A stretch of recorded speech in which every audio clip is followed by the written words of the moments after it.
Hey guys, welcome back. Today we're going to be talking about home dermarolling. This trend has been on social media for a while, and you're going to hear it from a dermatologist if this is a safe thing to do and if you should be incorporating this into your skincare routine. I'm going to show you what not to do, and if you're going to do it, how to do it safely.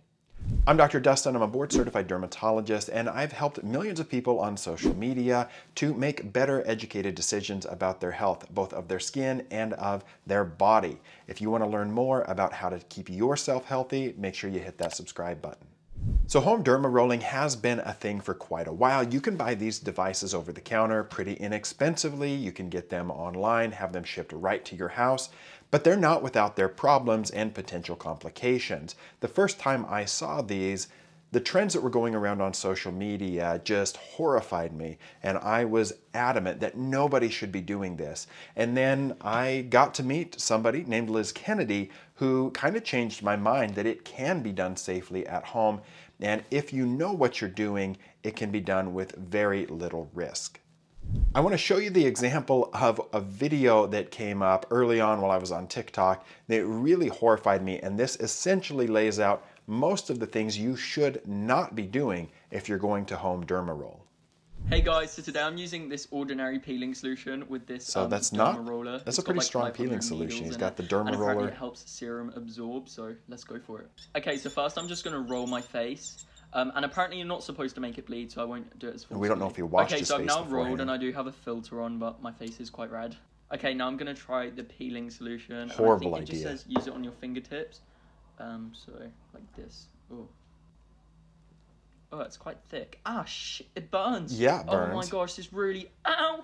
It's really tingly. Oh my gosh. Oh my gosh, guys, this is proper tingling. It's really burning my lips. Okay, I'm still rubbing it in. It's still going. Okay, guys, now I'm going to leave it on for an hour and see if my skin gets clearer. Oh my gosh. Thanks for watching. Bye.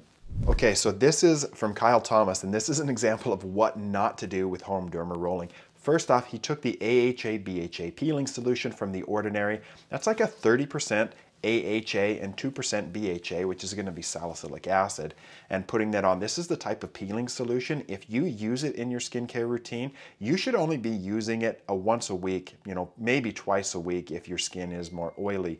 So I don't recommend this as a daily thing. Now, the other thing to consider is that when you start dermarolling, you are causing micro injuries to the skin, and the idea behind that is that it can help to stimulate collagen growth. But also, as you injure the skin, you have compromised your skin barrier, and that can be done in a controlled manner, and there's a lot of procedures that we do in dermatology that damage the barrier temporarily as a way to help build more collagen and to improve the look of your skin over time. But there's certain things that should not be combined. You should not be combining a procedure that disrupts your skin barrier with skincare that disrupts your skin barrier. So do not do anything like this. If you're going to dermaroll, we're going to talk about how to do it safely. If you're going to use the peeling solution once to twice a week at the most, never at the same time. I don't know if he was real serious about this. He did it, but maybe it was just for clout, but a bad idea, and you're really putting yourself at risk for complications in the skin. Now, estheticians have been using dermarolling and dermarolling type devices, and as well as partnering with plastic surgeons and dermatologists in medical spas to do full-on microneedling, which is going to cause a greater depth of injury. When we look at the difference, a microneedling device is usually battery or AC powered, and it's going to introduce sterile needles below the surface of the skin, often to the point where you're actually going to see pinpoint bleeding. And so you're getting a much deeper injury into the skin, but it's still such a small injury that you're not going to scar from that. So that is important to know, that microneedling is a little bit more invasive treatment. It can be a little bit more painful, so there's often topical numbing applied if you're doing that in a dermatologist office. And that can be combined with things like PRP or platelet-rich plasma. It can be combined with very calming skincare ingredients if they're tested in a post-procedure setting. The peeling solution that we just watched is not the type of thing that you want to use in a post-procedure setting. Now, you can't do microneedling at home. I mean, there are companies that sell those devices, and I actually reviewed those in a previous video. You should absolutely not be doing any true microneedling at home for some of the risks that we'll talk about. Dermarolling, in my opinion, and there will be dermatologists that disagree with me, can be done safely at home, however. But you have to be educated to do it right, to not overdo it, and you need to know when you should avoid it because there are skin conditions and times where you should not be using a Dermaroller. To illustrate kind of the pros and cons and the right way to do this, we're next going to take a look at a video from a friend of mine named Liz Kennedy, who started a company named Beauty Magnet. Now, as an aside, Beauty Magnet is a company that I have done some social collaborations with. I'm always going to be transparent with you guys, and I was so impressed with their device that I came on board the company as an investor. So I do have a conflict of interest in talking about this, but I want you to know that up front so that you can make your own decisions. But without further ado, here is Liz Kennedy presenting the safe way to dermaroll at home with the Beauty Magnet. Stop making these dermarolling mistakes which will ruin your skin. Number one, not cleaning your tools properly. Use isopropyl alcohol, put it in a spray bottle, spray it down completely, leave for 60 seconds, and then rinse with hot water. All of her tools. Number two, stop using this with active acne, eczema, 100%. Or herpes. Number two, stop using so much pressure. Just light pressure in T motions all over the face for 60 seconds. That's all you need. Number three, stop using actives after you do this. Just use an oil or a collagen cream. So that is, in a nutshell, the safe way to dermaroll at home.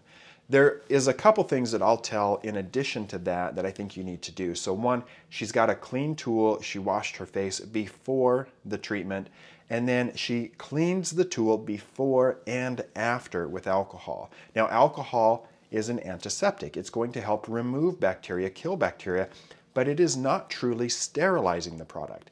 Now, dermarolling should not be puncturing the skin to the level of pinpoint bleeding. So we don't have as much concern about an infection, but you at the same time don't want a tool that is dirty or knowingly contaminated. So you want to clean it before and after with alcohol, and then she rinses it with water just to remove the alcohol so that you don't get that stinging sensation when you start to dermaroll. The second thing that she talked about in the video is not using hard pressure. Again, these needles are very shallow. They shouldn't be penetrating down to the area of pinpoint bleeding. So you need to not push too hard. Then you're going to clean the tool afterwards, and as far as using actives afterwards, you want to go ahead and avoid those at all costs. A soothing collagen cream is okay to use, but don't use actives. So those are the tips so that you can safely dermaroll at home. And the one that I would add is that you do need to replace the head of that tool pretty frequently. So if you're going to commit to home dermarolling and you want to do it safely and the way that a dermatologist and esthetician would recommend, you need to plan on getting a new head for that tool at a bare minimum once a month, because you shouldn't be dermarolling every day. Again, this is maybe a 1 to 2 times a week type of thing. And so you're going to want to replace that tool in order to be safe. You're not going to dermaroll over active acne, over herpes like cold sores, or any other infections on the skin because you do have a risk of spreading them. So all in all, dermarolling can be done safely in my opinion, but you have to know how to do it safely. And if you're not committed to changing out the head of that frequently, to keeping it clean, to avoiding it when you have any skin compromise or infections, then home dermarolling is not for you. If you are interested in home dermarolling, however, I do recommend checking out the Beauty Magnet, as it's a tool that I've used, that I like, that is quality constructed, and it comes with a lot of other skincare tools that you can use at home. So you're going to find a link to Beauty Magnet down in the description of this video if you want to check that out. Again, do have a conflict of interest. I'm always going to be transparent about that with you guys, but if you want to do it, this is the tool that I recommend. Thanks for watching. I look forward to seeing you guys on the next video, and let me know if there's other things you want me to debunk like this so you can know if you can do it safely in your skincare routine. I'll see you next time.